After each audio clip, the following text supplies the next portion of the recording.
Hey everyone, it's Mr. Gavin. I'm just reaching out because I am going to start our new series called Storytime with Mr. Gavin. Miss Cowan did it last year, but I'm going to jump in this year and take over our chapter book series. And the first book that we are going to read is The One and Only Ivan by Katherine Applegate. So we're going to go ahead and get started.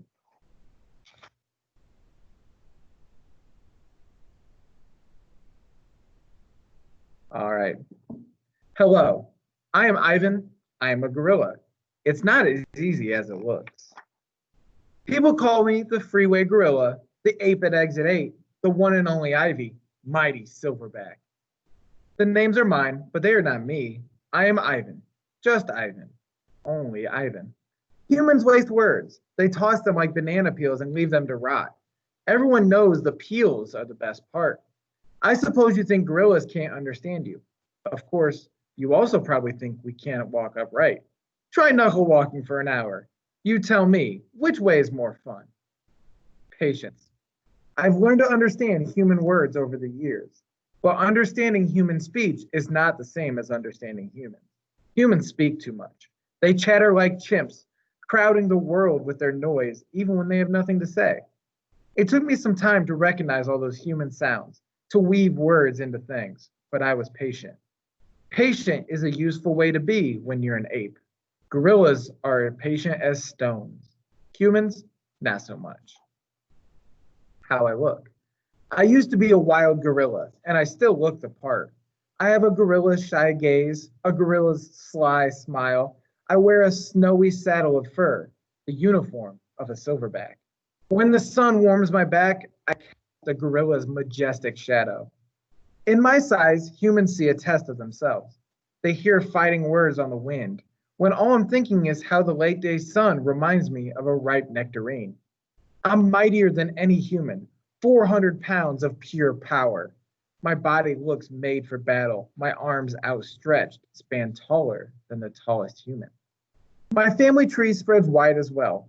I am a great ape, and you are a great ape. So are chimpanzees and orangutans and bonobos. All of us distant and distrustful cousins. I know this is troubling. I too find it hard to believe that there are connections across time and space, linking me to a race of ill-mannered clowns. Chimps. There's no excuse for them. The Exit 8 Big Top Mall and Video Arcade. I live in a human habitat called the Exit 8 Big Top Mall and Video Arcade. We are conveniently located off I-95 with shows at 2, 4, and 7, 365 days a year. Mac says that when he answers the trilling telephone, Mac works here at the mall. He's the boss. I work here too. I'm the gorilla. At the Big Top Mall, a creaky music carousel spins all day, and monkeys and parrots live amid the merchants. In the middle of the mall is a ring with benches where humans can sit on their rumps while they eat soft pretzels. The floor is covered with sawdust made of trees. My domain is at the end of one ring. I live here because I am too much gorilla and not enough human. Stella's domain is next to mine. Stella is an elephant.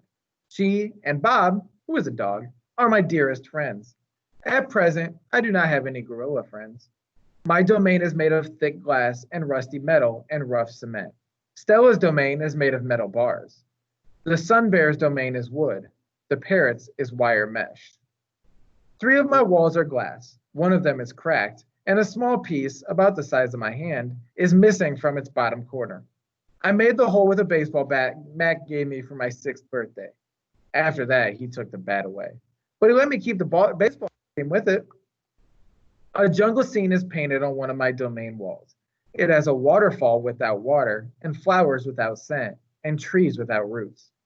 I didn't paint it, but I enjoy the way the shapes flow across my wall, even if it isn't much of a jungle. I am lucky my domain has 3 windowed walls. I can see the whole mall and a bit of the world beyond. The frantic pinball machines, the pink billows of cotton candy, the vast and treeless parking lot. Beyond the lot is a freeway where cars stampede without end.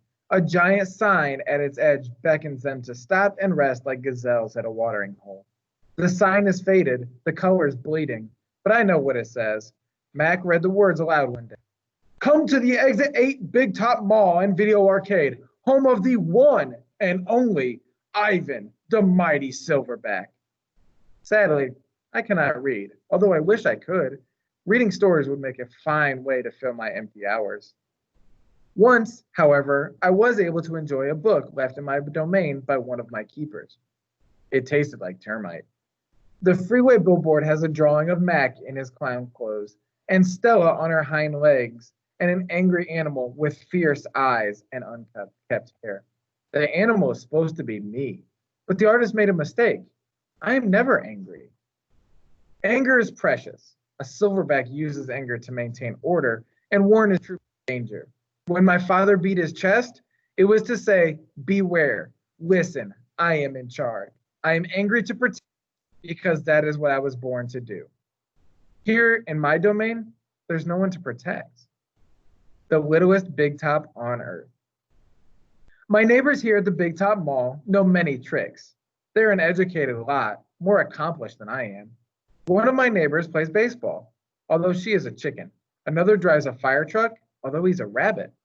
I used to have a neighbor, a sleek and thoughtful seal, who could balance a ball on her nose from dawn till dusk. Her voice was like the throaty bark of a dog chained outside on a cold night.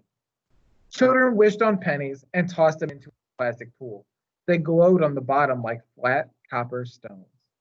The seal was hungry one day, or bored perhaps, so she ate 100 pennies. Mac said she'd be fine. He was mistaken. Mac calls our show the littlest big top on earth. Every day at 2, 4, and 7, humans fan themselves, drink sodas, applaud, babies wail, Mac dresses like a clown, pedals a tiny bike. A dog named Snickers rides on Stella's back.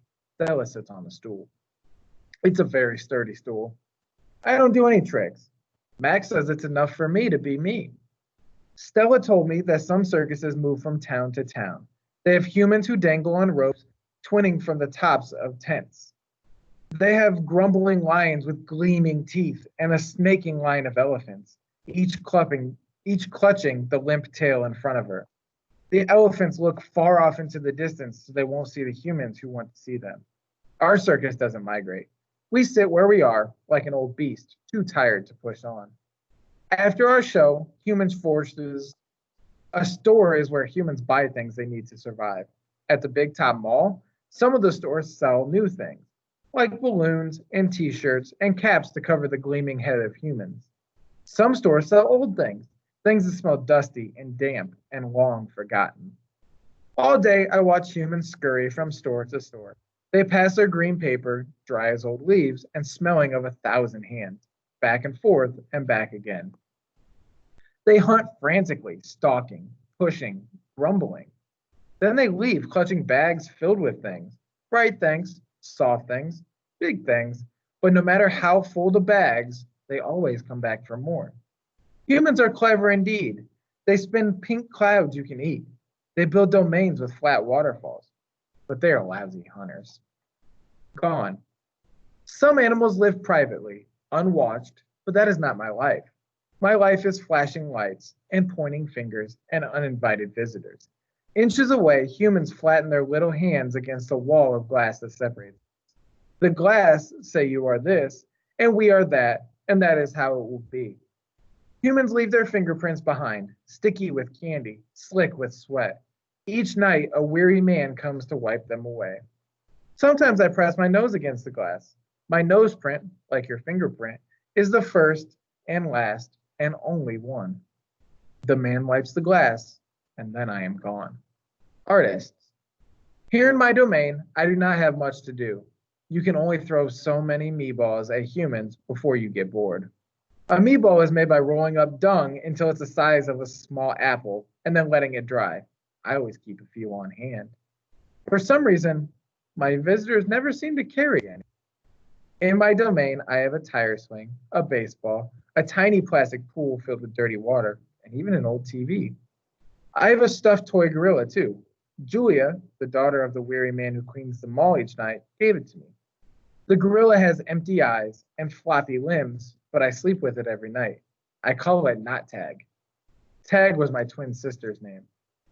Julia is 10 years old. She has hair like black glass and a wide half-moon smile. She and I have a lot in common. We are both great apes. We are both great artists. It was Julia who gave me my first crayon, a stubby blue one, slipped through the broken spot in my glass along with a folded piece of paper. I knew what to do with it. I'd watched Julia draw. When I dragged the crayon across the paper, it left a trail in its wake like a slithering blue snake. Julia's drawings are wild with color and movement. She draws things that aren't real, clouds that smile and cars that swim. She draws until her crayons break and her paper rips. Her pictures are like pieces of a dream. I can't draw dreamy pictures.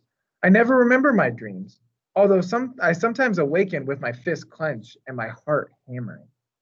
My drawings seem pale and timid next to Julia's. She draws the ideas in her head. I draw the things in my cage. Simple items that fill my day. An apple core, a banana peel, a candy wrapper. I often eat my subjects before I eat them. But even though I draw the same things over and over again, I never get bored with my art. When I'm drawing, that's all I think about. I don't think about where I am, about yesterday or tomorrow. I just move my crayons across the paper. Humans don't always seem to recognize what I've drawn. They squint, cock their heads, murmur. I'll draw a banana, a perfectly lovely banana, and they'll say, "It's a yellow airplane," or "It's a duck without wings." That's all right. I'm not drawing for them. I'm drawing for me. Max soon realized that people will pay for a picture made by a gorilla, even if they don't know what it is. Now I draw every day. My work sells for $20 a piece, with a frame, at the gift shop near my domain.